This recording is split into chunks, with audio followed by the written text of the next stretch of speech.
How to increase network receive for Roblox. Now, first things first is to locate where your Roblox player file was restored.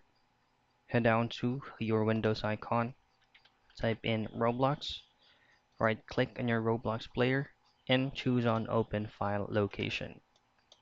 Once you're here, go to your Roblox player beta, right click once again, head down to Properties, and then choose on Digital Signatures. Now, click on Roblox Corporation or whichever is available on your digital signatures in.